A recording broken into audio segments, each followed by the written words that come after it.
चाची। नमस्ते मैं चाची जी। नमस्ते मैं जिशन।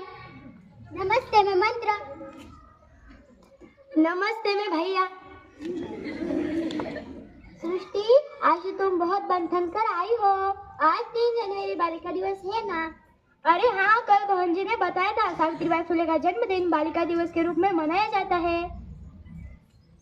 सावित्रीबाई फुले भारत की प्रथम शिक्षिका मानी जाती है। अपने पति महात्मा ज्योतिबा फुले के साथ मिलकर उन्होंने पुणे में पहली पाठशाला शुरू की थी।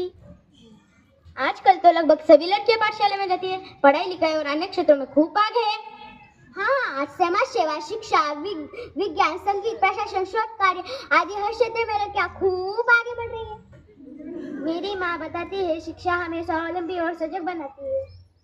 कहा जाता है कि एक लड़की शिक्षित होती है तो सारा परिवार शिक्षित होता है। हाँ, इसलिए हम सबको खूब मन लगाकर पढ़ना चाहिए।